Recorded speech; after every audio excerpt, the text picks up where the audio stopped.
Hello, this is Matthew Miller, Mobile Gadgeteer. As you can see with the box in front of me, earlier today, I received the Verizon Motorola Xoom Android 3.0 Honeycomb tablet to try out. So it's only been a few hours that I've been spending with it, but I did want to share with you some of my initial thoughts. And if you're a Twitter follower of mine, you've seen some of my thoughts, and those still hold true today, or at this time. Now, when I first received it, it was reset, so I set it up, and to start off with, it reset like 4 times in a row, and then I couldn't get Google Maps to work, Android Market, everything else was going wrong with it. So I did a hard reset just to make sure I did not have a defective device. And after the hard reset and a couple other resets, it seems to be running fairly stable right now. So I won't harp on that because there could be some defects in this particular unit, so I won't worry about the instability. I'll just talk about some of my thoughts on the hardware and the Honeycomb 3.0 software initially. Now, hardware-wise, it is a nice device. I mean, it does feel very much like an iPad. It feels very well built. You know, it seems well constructed as far as the quality of the materials. We have the 10.1-inch display on the front, 1280 by 800. It's got a 2 megapixel front-facing camera. It has no hardware buttons on the front, just all bezel, and the buttons will actually auto-rotate as you go portrait to landscape, as you can see there. So up on the top you have a 3.5mm headset jack right there. This here is the micro, or I believe it's the SIM cards. Yeah, the micro SIM card slot, which will eventually support LTE, although you'll have to send in the device to get that upgraded. There's nothing on the right hand side. On the bottom, I can try to show you. We have a micro USB port. However, that's not used for charging. It's only for connecting to a PC for apps or transfer of data and things like that. Then we have a HDMI port, and then some kind of port that looks like it's going to have a docking connection. And then we have this little small port there is actually the charging port, and there's a special charger that it comes with to charge it up. And then over on the left side, there's a couple, I'll drop it down, a couple small volume buttons. And what I was told was that a soft reset is hold the volume button, the up volume button, and push the button for power. Because on the back, we have a power button that's kind of recessed, and then we have a speaker, the flash, looks like dual LED flash, 5 megapixel camera, and then over on this side is the other speaker. And the back is not soft touch material, but it is a matte finish, kind of a plastic, not as grippy as the soft touch, but you know, kind of protects it from scratches and things like that. It has Verizon with Google on the back and Motorola. So that's the hardware, right? It's pretty nice hardware. Not a ton to say about it. It's nice, well built. Kind of gives you the feeling of decent quality, right? Now the software is something I don't think personally is ready to be released. Now, as you can see here, I'll just talk about some of my thoughts on it. So here you have a home screen, right? And this is one of them. You'll see that by default there looks to be 7. And see, there's not a quick, haven't yet found a quick way to jump between these screens other than scrolling, and they don't wrap around, right? So you go one way, then it stops. Now what you'll also see is there's kind of a frame as I move. Now that frame means you can't put widgets and apps and things below that. So if we're in portrait mode, say for example, and I have icons and I want to put some shortcuts, I go down here, and I don't know if you can see that ghosting. Where that ghosting is at is as low as I can go. So there's about 1/8 of the screen down below, and 1/8 of the screen up top that's not being used for anything at all. It's just absolute waste. One thing, so we're in portrait, right? I want to go to Android Market. I tap on that.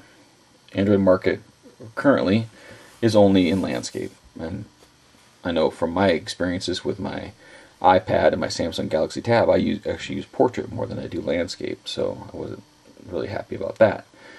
Now if we tap on Android apps for tablets, we'll see there's currently 16 apps total that are optimized for this Honeycomb tablet experience.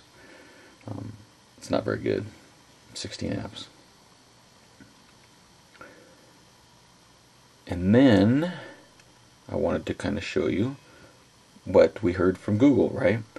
Honeycomb, Android 3.0, is designed and optimized for tablet experience. As you can see on the home screen, I don't believe that is so. We do have, if I press and hold, you'll see this is kind of a new way to optimize or to customize your home screen. So you tab down here, you have some widgets. And there's only a couple widgets that it comes with. Some of these are specific to apps that I have loaded on there. So there's only a couple widgets you get to choose from, and they're nothing special at all that I found. There's app shortcuts, of course, wallpapers, and more, which is just some other links. And that's it. I was expecting more from what we saw as far as widgets, and maybe we'll see more in the future. Over here on the left side, these are your hardware buttons. Now, you used to have a menu, home, back, and a search button. Now we have a back, home, and a multitasking button. See, if I push that, we see there's ways to jump around to some of the other apps that we've had running and things like that. The home button looks more like an up button than a home, but it does get the job done. And then there's the back. And then over here on the other side is our notification area with a status as well. So if I tap on that once, we see there's one notification about updates about me. There's some status information, time, date, connection. If I tap on these little icon over here, it opens up and gives me some quick access to wireless manager, screen orientation, things like that. And if I tap again, we jump into settings. And these are your typical Android settings, which are fine. I actually like the look and feel of them on the Samsung Galaxy Tab much better. They have different colors, they stand out a little bit more. So that's kind of the OS part of it, right? And then you tap over here, we see there's apps, and these are the apps I have loaded. Again, you can see the space is really wasted here. We see that there's, you know, a good inch plus on 3 sides that is just completely wasted with nothing loaded on them. And I've just seen a lot of that waste. Now, okay, as I was starting to say, we heard that core apps were a main reason to go Android 3.0. Let's take a look, for example, at the calendar. So you launch the calendar, that's your day view. And no, my camera's not freaking out. It's actually this washed out. Go to week. This is not helpful to me at all. You cannot, from what I have found so far, you can't change the shading, and you can't see any differentiation hardly between days up here. Month's the only one you can kind of see. And so there's a month view, and that's a decent enough view. There's week, which is useless. Day's pretty useless. There is no agenda view to give you all your day in one. Oops, get back to calendar. Okay, so you see what that looks like, right? Now, let's grab my Galaxy Tab, which is running Froyo, which we were always told is just a smartphone operating system. There's nothing in there for optimized for tablets or anything, right? So here we go. Here we go in portrait mode. This is the day, typical day view. And you can see you can jump down there between all the different days. Now this is the, I believe this is the Samsung application that's loaded on there by default. It's not a third party that I added, it was just the default. And I believe it's related to Samsung more than Froyo, but I could be wrong.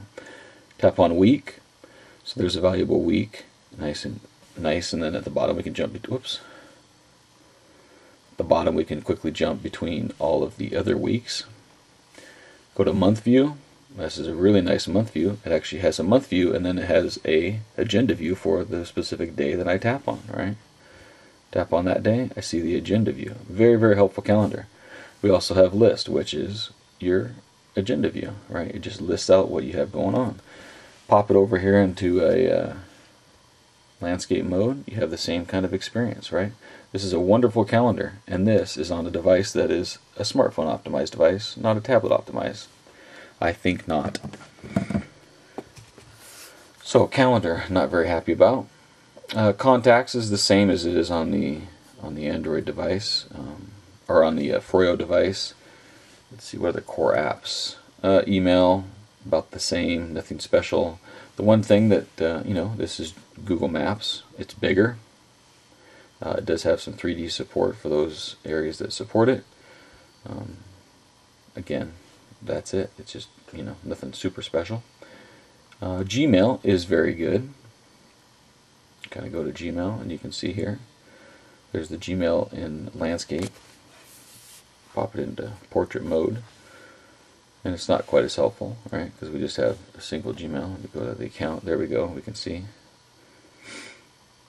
Now, what's that experience of Gmail in Froyo? Let's take a look. Let's look at my accounts.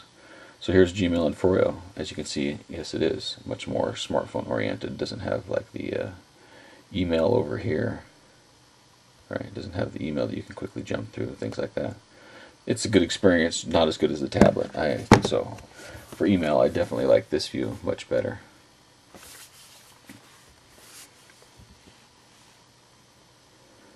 Let's see, the web browser.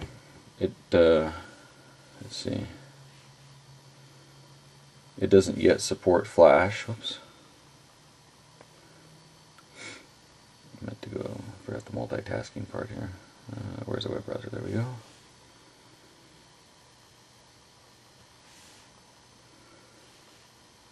Let's go to my website here. logs.zdnet.com.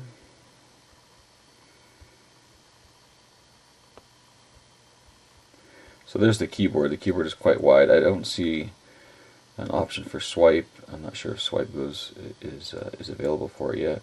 I personally love swipe. I'm much faster, especially on a device that's this wide and big. By default, it goes to the mobile site. I can tap View Site at the bottom here. So there's our mobile gadgeteer. Looks great, right? From what I understand, Flash is not yet supported. I don't care that much about Flash. I haven't tested it out much. But they promised that that would be something that would be on the device. I'm kind of surprised it's not on there at launch. So that's just a quick look at the Motorola Xoom. I'll spend some more time with it. So far, not very impressed, especially for the 600 subsidized or 800 unsubsidized price. I see nothing that stands out. I mean, look, you know, 16 apps, like I mentioned. I forgot to show you a default regular app. So this is Facebook, and this is the only Facebook client they have for Android.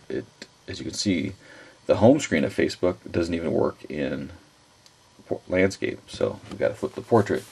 And as you can see, what an awful user interface. I mean, there's 9 icons up top, you know. So if we jump into something like the news feed, right, looks okay in portrait, and we jump into landscape, and it's just not optimized for this device at all. And to be fair, this is not a tablet application. I'm just saying the default apps are nothing special to write about either.